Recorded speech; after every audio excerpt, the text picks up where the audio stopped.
let's move on to another pair of consonants. Well, it's actually one consonant that has two sounds. I've mentioned this before. Let's see if you remember. When we talked about the C consonant from the Italian alphabet, we said that it had two pronunciations, k and ch. And we saw this crazy chart that showed you when it sounds k and when it sounds ch. Now, there's another consonant that does the same job. That is one consonant that creates two different sounds, for which we have different consonants in the English alphabet. These two consonants in the English alphabet are G and J, and in Italian they are G and J. No, not right. It's G and J in Italian, of course, because we don't have J. We talked about that. So let's have a look at when G sounds G, that's English G, and then we'll look at when G sounds J, that is J in English. So when you came across words with GA in Italian, you probably have no problem saying ga. For example, the word gatto, G-A-T-T-O for cat, ga, ga. G-O sounds go, like gorilla, or Gorizia, it's a city in the north of Italy, or gorgonzola, it's a type of cheese, you may know. So with these two and probably this one, I don't think you'd have problems reading it. You kind of instinctively know that it's ga, go, and gu.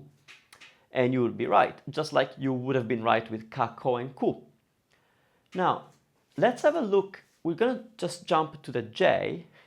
You'll find that this lesson is identical to the lesson that we had for the C consonant.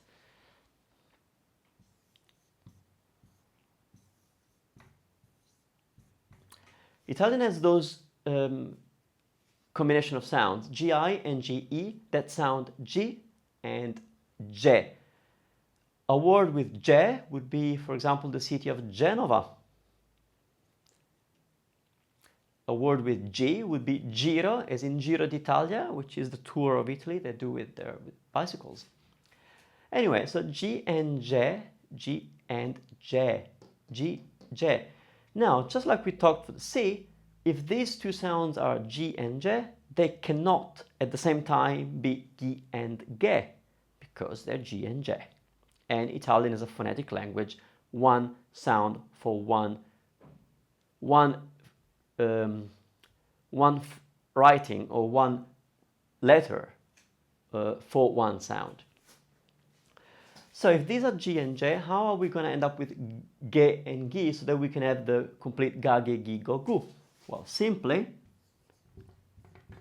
by adding a H,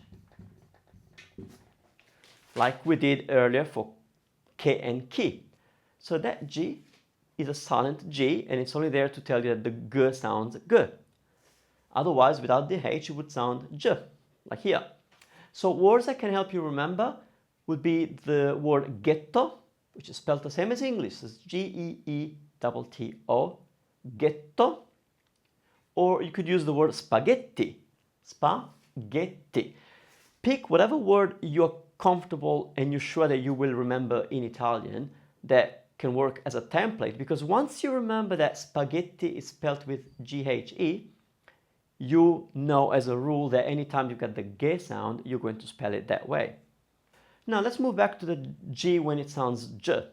So we got G and J, but we're still missing the Ja, Jo, and Ju.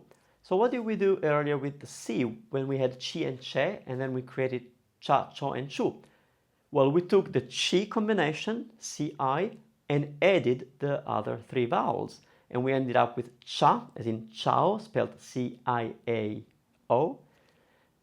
Cho, as in cioccolata, C-I-O, and so on. And then Chu. We're going to do the same here. So we got G, therefore we're going to end up with Ja, Jo, and Ju. Ja, Jo, and Ju. In these cases, again, the I is silent and is only there to remind you that the G before that sounds like J, not G. That's simply that.